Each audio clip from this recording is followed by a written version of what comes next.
Sabe aquela diferença no som, na resposta de um motor de carro esportivo para um de caminhão? Já parou para pensar por quê? No fim das contas, os dois fazem a mesma coisa, né? Queimam combustível para gerar movimento.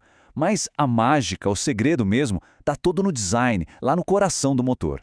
Então, para desvendar isso, a gente vai fazer uma jornada. A gente começa pelo coração do motor, depois fala da geometria da potência, entende a diferença entre força e velocidade, compara o ciclo teórico com o real, descobre o segredo do sincronismo e, por fim, a faísca da combustão. É um passo a passo para entender de onde vem toda aquela potência. Ok, vamos começar. Seção 1, o coração do motor. Para a gente entender o desempenho de verdade, a gente tem que ir lá na base, na peça mais fundamental de todas, o cilindro. É ali que tudo começa. Olha só que interessante. Todo projeto de motor é, na essência, uma escolha. Imagina que se queira um cilindro com um certo volume, digamos 500 cilindradas. É possível chegar nesse volume com um cilindro bem largo e curto, ou um cilindro mais fino e comprido. Pensa num copo. Um copo baixo e largo ou um copo alto e fino podem ter o mesmo volume de líquido, né? É a mesma lógica. E essa decisão, essa única escolha, muda absolutamente tudo no comportamento do motor. E é exatamente essa primeira escolha de design que nos leva para a próxima parte, a geometria da potência, onde a gente vai falar de diâmetro versus curso. É aqui que a gente começa a entender os nomes técnicos por trás daquela ideia do copo largo ou do copo fino. A grande questão, então, é essa.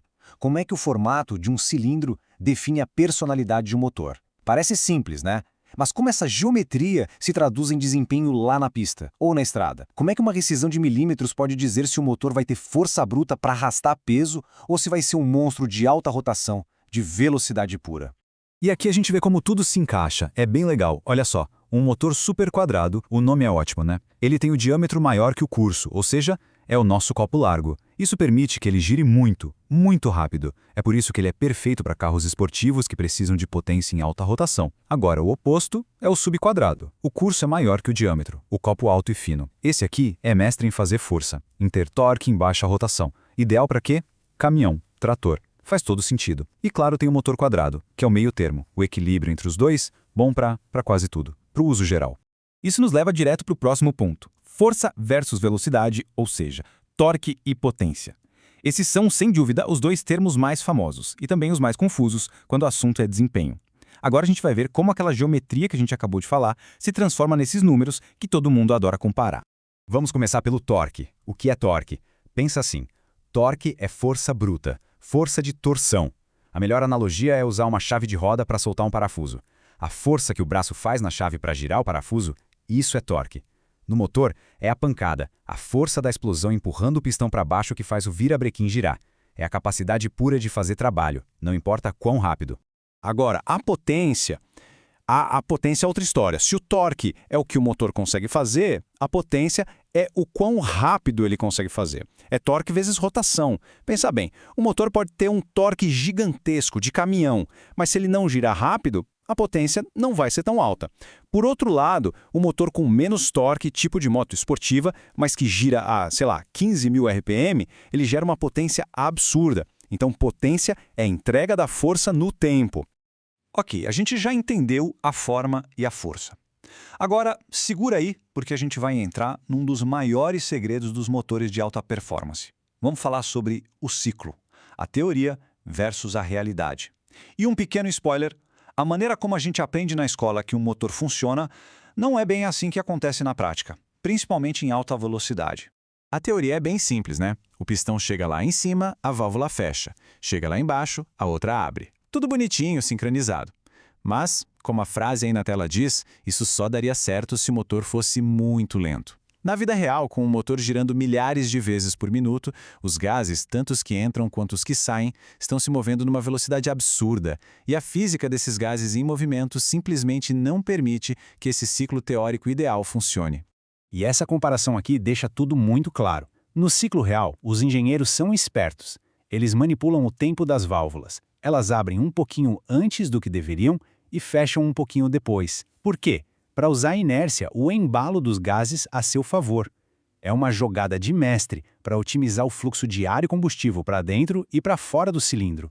E isso nos leva a uma técnica genial e até um pouco contraintuitiva que faz os motores modernos respirarem tão bem em altas rotações. A gente vai falar agora sobre o segredo do sincronismo, o famoso cruzamento de válvulas.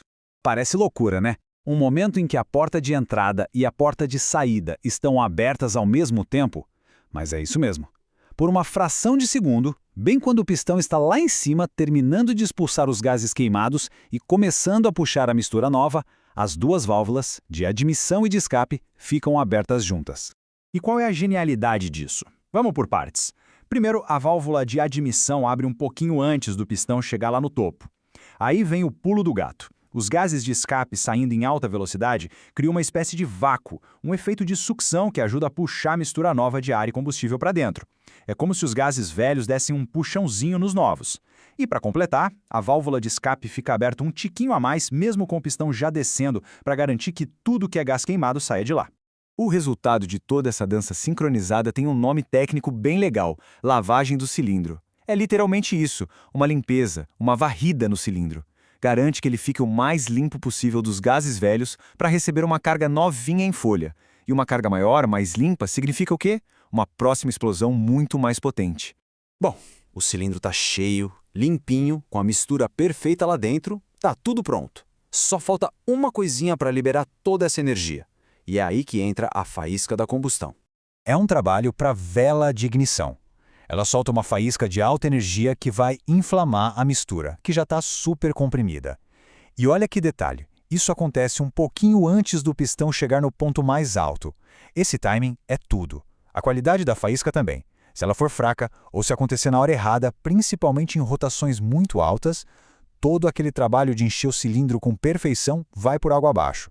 O resultado? Perda de potência, motor falhando, um desastre. Então, a gente viu que todos esses princípios, a geometria, o fluxo de ar, o sincronismo perfeito, eles definiram o que é um motor de alto desempenho por mais de 100 anos. Mas agora, com a eletrificação batendo na porta, fica uma pergunta no ar. Como é que a nossa própria ideia de desempenho vai mudar? Será que conceitos como o torque instantâneo, a ausência de ruído, vão redefinir o que a gente considera a alma de um veículo? Fica aí a reflexão.